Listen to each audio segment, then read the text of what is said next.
Ustaad censor పూర్తి చేసుకున్నా ఇంతవరకు ప్రమోషన్ స్టార్ట్ చేయలేదు.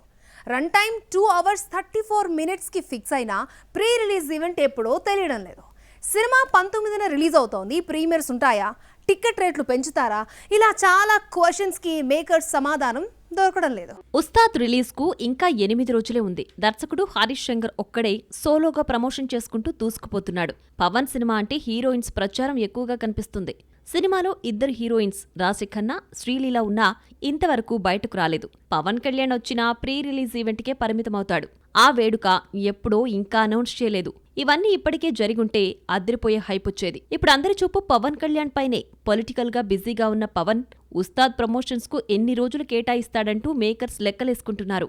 వీరమలులా 3-4 రోజులిస్తాడా, లేదంటే ఓజీలా ప్రీ రిలీజ్ ఈవెంట్కే పరిమితమవుతాడో చూడాలి. మరి సంక్రాంతి సినిమాల ప్రీమియర్స్ కు టికెట్లు రేట్లు పెంచడంతో న్యాయస్థానం సీరియస్ కావడమే కాదు, ప్రభుత్వ విధానాన్ని తప్పుపట్టింది. సంక్రాంతి తర్వాత వస్తున్న పెద్ద సినిమా ఇదే కావడంతో టికెట్ రేట్లు పెంచుతారా లేదా అనే చర్చ హాట్ టాపిక్ గా మారింది. రాజాసాబ్ రిలీజ్ విషయంలో పెద్ద గందరగోళమే జరిగింది. ప్రీమియర్స్ వేసుకోవడానికి పర్మిషన్ ఆలస్యంగా వచ్చింది. రాత్రి 11 గంటల తర్వాత రావడంతో తెలంగాణలో భారీ వసూళ్లు దక్కలేదు.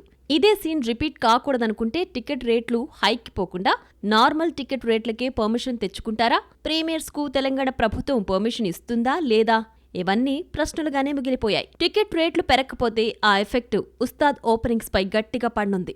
వీరమల్లుకు హైప్ లేకపోయినా టికెట్ రేట్ల హైక్తో మంచి ఓపెనింగ్స్ రాబట్టింది. ఓజీకి ఉన్న క్రేజ్ కు పెరిగిన టికెట్ రేట్లు తోడై రికార్డు స్థాయి వసూళ్లు తీసుకొచ్చింది. ఉస్తాద్ టికెట్ రేట్లకు హైక్ ఉంటుందా ఉండదా అన్న డైలమా వీడి బుకింగ్స్ మొదలైతే గానీ ఎలాంటి ఓపెనింగ్స్ వస్తాయో తెలీదు. దురంధర్ మానియా ముందు పెద్ద సినిమాలేవి నిలవలేకపోతున్నాయి. దురంధర్ రికార్డులు తిరగరాసిన తర్వాత ఆ సీక్వెల్ దురంధర్ ది రివెంజ్ మార్చి 19న రావడంతో చాలా సినిమాలు భయపడి వాయిదా వేసుకున్నాయి. దురంధర్ పార్ట్ 2 ఎదురెళ్లి రిస్క్ కొని తెచ్చుకోవడం ఇష్టం లేక చాలా క్రేజీ మూవీస్ వెనక్కి తగ్గాయి. అవేంటో చూద్దాం. టాక్సిక్ ఎట్టి పరిస్థితుల్లో మార్చి 19ని రిలీజ్ అవుతుంది అన్నారు. దురంధర్ 2కు ఎంత క్రేజ్ ఉన్నా ఢీ కొడతాం, తగ్గేదే లేదు అన్నారు.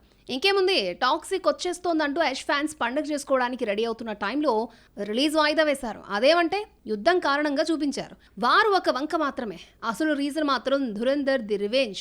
ఈ క్రేజీ మూవీని టాక్సిక్ తట్టుకోలేకపోయింది. టాక్సిక్ పాన్ ఇండియానే కాదు పాన్ వరల్డ్ గా రిలీజ్ అవుతుంటే సరైన ప్రమోషన్ లేదు. ఏదో ఒకటి సినిమా వస్తుంది అనుకుంటే పశ్చిమాసియాలో నెలకొన్న యుద్ధ వాతావరణం రీత్యా వాయిదా వేసి జూన్ 4న రిలీజ్ చేస్తున్నట్టుగా ప్రకటించారు మేకర్స్.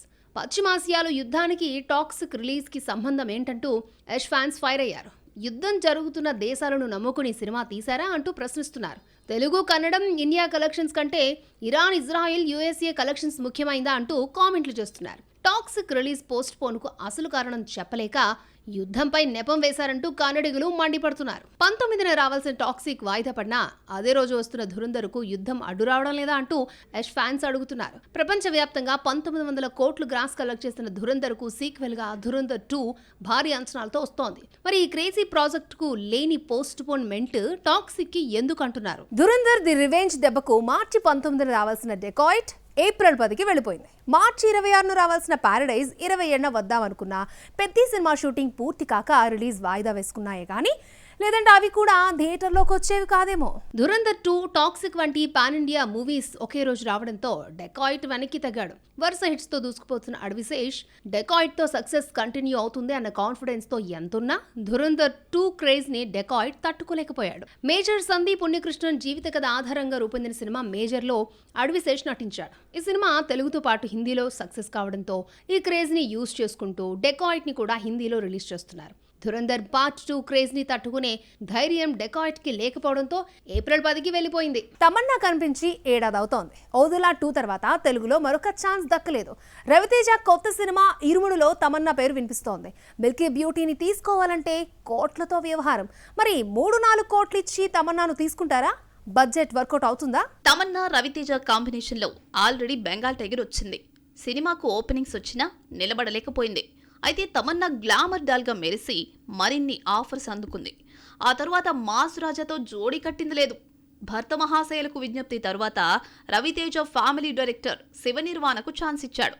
ఈ కాంబో మూవీకి ఇరుముడి టైటిల్ పెట్టడమే కాదు, ఫస్ట్ లుక్ లో అయ్యప్పమాలలో కనిపించాడు మాస్ రాజా. ఇరుముడిలో రవితేజకు జోడీగా ప్రియా భవానీ శంకర్ జతకడుతోంది.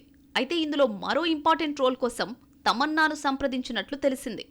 రవితేజ సినిమాలు బడ్జెట్ ఎక్కువై నష్టాలు తీసుకొస్తున్నాయి. ఫ్లాప్ అయితే 10 కోట్లు రావడం కూడా కష్టమైపోతోంది. వరుస ఫెయిల్యూర్స్ తర్వాత తక్కువ బడ్జెట్లో ఇరుముడిని పూర్తి చేయాలని అనుకుంటున్నారు. అందుకే ప్రియా భవానీ శంకర్ను తీసుకున్నారని తెలిసింది. తమన్నా మెయిన్ హీరోయిన్ కాకపోయినా ఇంపార్టెంట్ రోల్ అంటే ముచ్చటగా 3 కోట్లు తీసుకుంటుంది.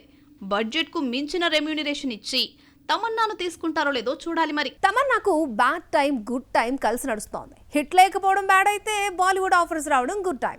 తమన్నాపై గ్లామర్ హీరోయిన్ ముద్రపడిన 100% లవ్ సైరా నరసింహారెడ్డిలో పర్ఫార్మెన్స్తో ఆకట్టుకుంది.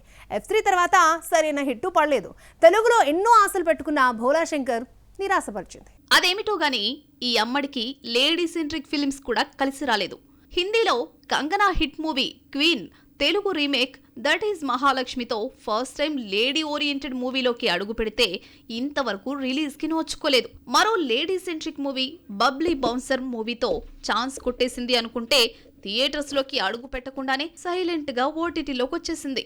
ఇక ఓదెలా 2తో పవర్ఫుల్ రోల్ చేసిందని మేకర్స్ ఊదరగొట్టిన అరుంధతి అఖండను మిక్స్ చేసి తీసిన ఈ సినిమా ఆడియన్స్ ను ఆకట్టుకోలేకపోయింది.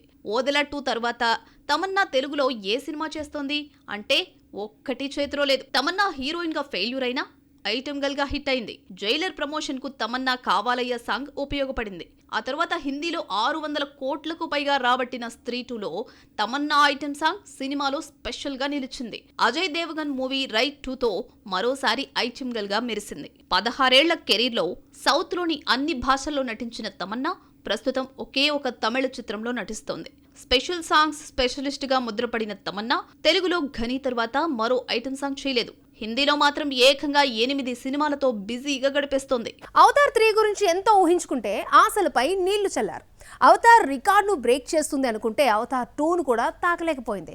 ఈ లెక్కన అవతార్ 4 ఉంటుందా అన్న డౌట్కు జేమ్స్ కామెరూన్ ఆన్సర్ ఇచ్చినా ఎటూ తేల్చుకోలేకపోతున్నాడా? లెజెండరీ డైరెక్టర్ ఇచ్చిన సమాధానం ఏంటి?